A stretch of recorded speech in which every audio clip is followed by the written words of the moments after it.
4 months ago, I started my IELTS self-study journey, and in the end, I got 7.0 in writing, one band higher than the previous time I took the test.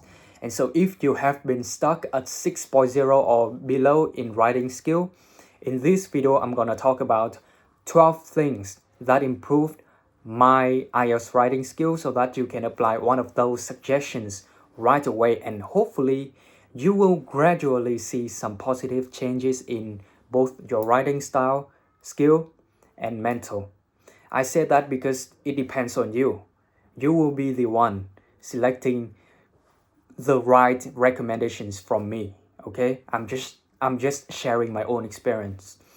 Let me introduce myself. My name is Do. I graduated with a high distinction, basically an excellent bachelor degree in English language, which was also an honors program. Yeah. My overall band score in IELTS is 7.5. Recently, 2 or 3 weeks ago, I got the result, and I'm having an intention of helping everybody whose aim is 7.5 just like me or under for free through one-on-one online lessons and content just like this YouTube video you're watching right now. Let's touch on the background of mine. Actually, I did take the IELTS test once before, so it happened around 3, 4, 5 years ago. I don't know, but it was in 2021, the beginning of that year. Specifically, I received one-on-one tutor, okay? A Vietnamese lady who worked for IDP and a foreign teacher. Despite that, I didn't have any clue about writing in particular, like types of questions, the structure, the format, the ideas, how to generate them and how to develop them, etc. Obviously, it was not their fault, it was mine. I was dumbass. I was stupid as fuck, okay? I didn't even try, and I remember this is not quite related to writing, but in the speaking practice session, the teacher just gave me the task for part 2, and he gave me around 10 minutes for preparation as far as I can tell. And you know what? I looked up that specific topic on the internet and just basically learned by heart in real time. And then I just told him about that fucking story. It was dumb. Yeah. And I wasn't that mature, okay? So for now, I saw that, oh, I have got some kind of maturity so I can study on my own, no need anyone's help. But to be honest, I wish I had got some help related to speaking and writing, specifically in this video, right? So yeah, but the first time I got the IELTS test, it wasn't really good as expected.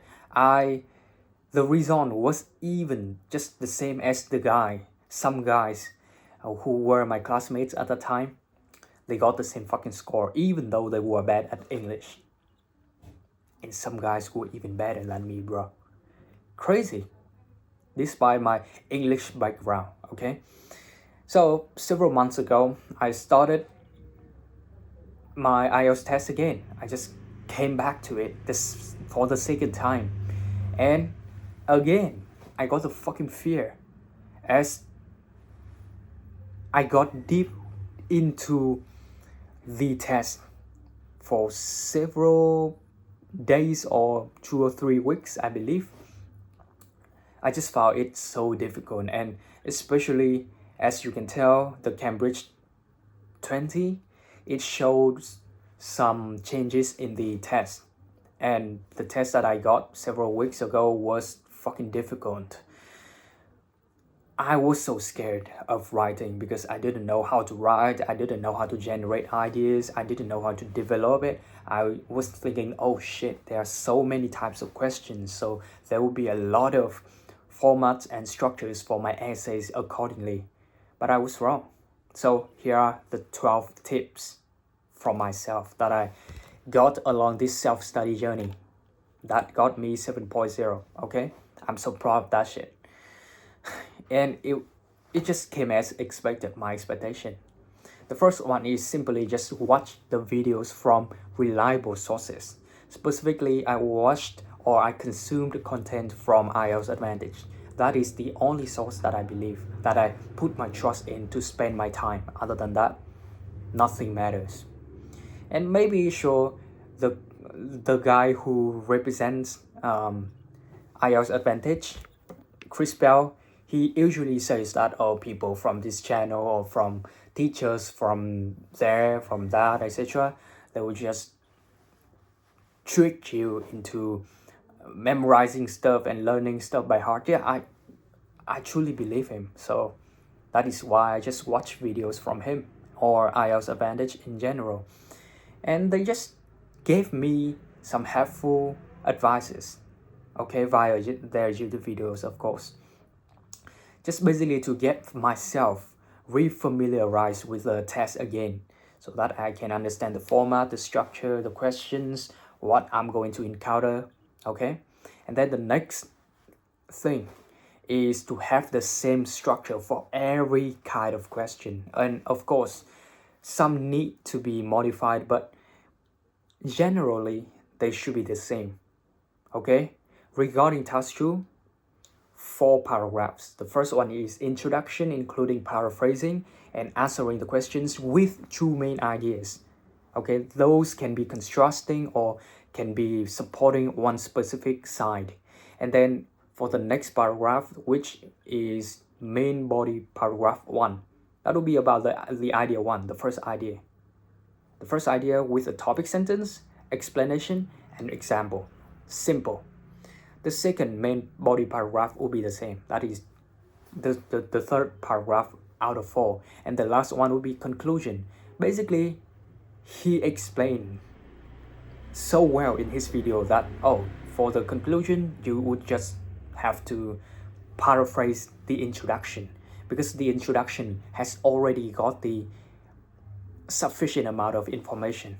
Paraphrasing, answering the questions with the ideas, and you have to present your position in the essay really strongly throughout the essay. That's it. Only 4 paragraphs, just like that. And for task 1, again, 4 paragraphs. First one is introduction, paraphrase the topic or the task. The second one is overall, comma, and then we will just present some very outstanding features right off the bat when we look at the diagrams, okay? Number 3 is it is the main body paragraph 1. So basically, before we get to the 2 main body paragraphs, we would have to chunk them up accordingly, suitably, appropriately, whatever you want to call it. But yeah, main body paragraph 1 and then main body paragraph 2. That's it.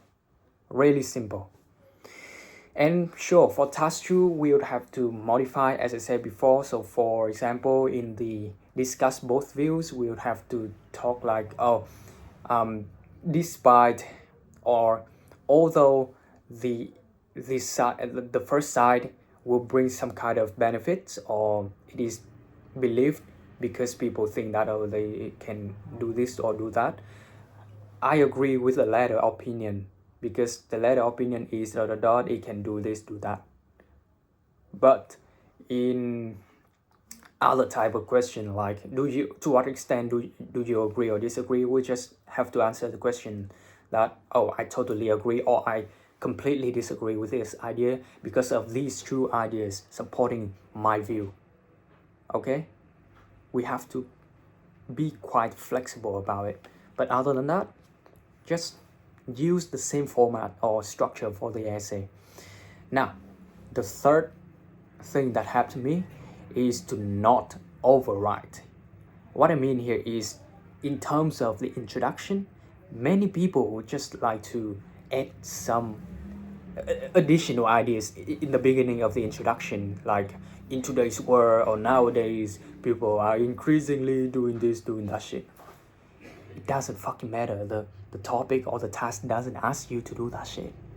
The question doesn't ask you to answer opinion. So why do you bring your own shit into the introduction? It doesn't matter. You are just wasting your time. Adding more information which is excessive like that wouldn't get you some higher score. At least to me, I believe that. And also some more ideas, like people do, the task does not ask you to give your opinion, or does not ask you to give the resolutions for that problem, but some of my students, they just added more, which would be then required to be explained or to be clarified within the essay, or else you will just experience some losses of the score because you didn't explain it. Okay, so do not override. That's it. That's the best I can explain. Pardon me, I'm being quite stressful right now. There's a lot of shit that's happening, but I'm trying my best. Okay, now number 4 is to choose the direction which would be easiest for me to develop the idea. And how can we do this? Just ask ourselves, what is the most common answer that most people will give if they get asked this topic, the same as me getting it right now? And that's it. What is the most popular opinion that people will give? And then just write it.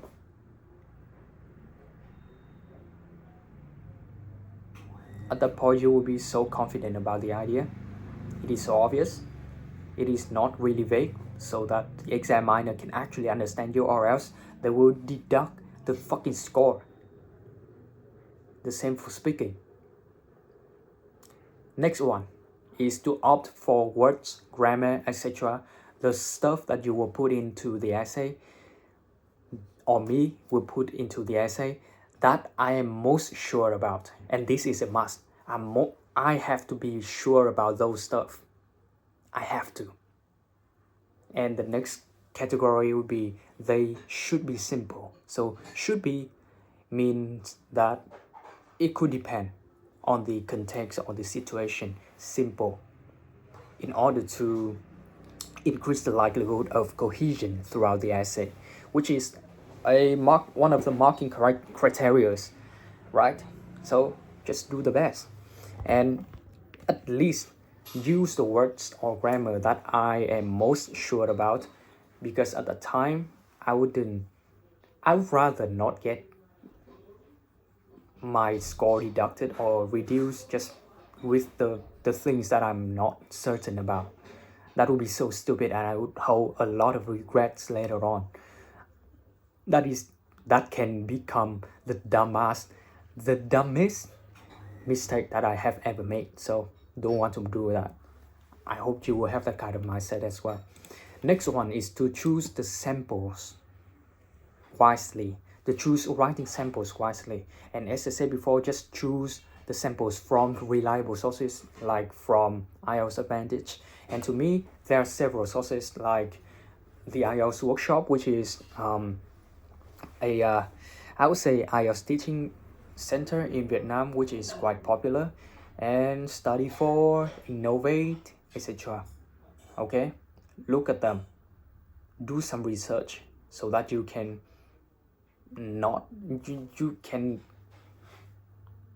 focus solely on them without having to spend much time and effort later on to just check the credibility of them.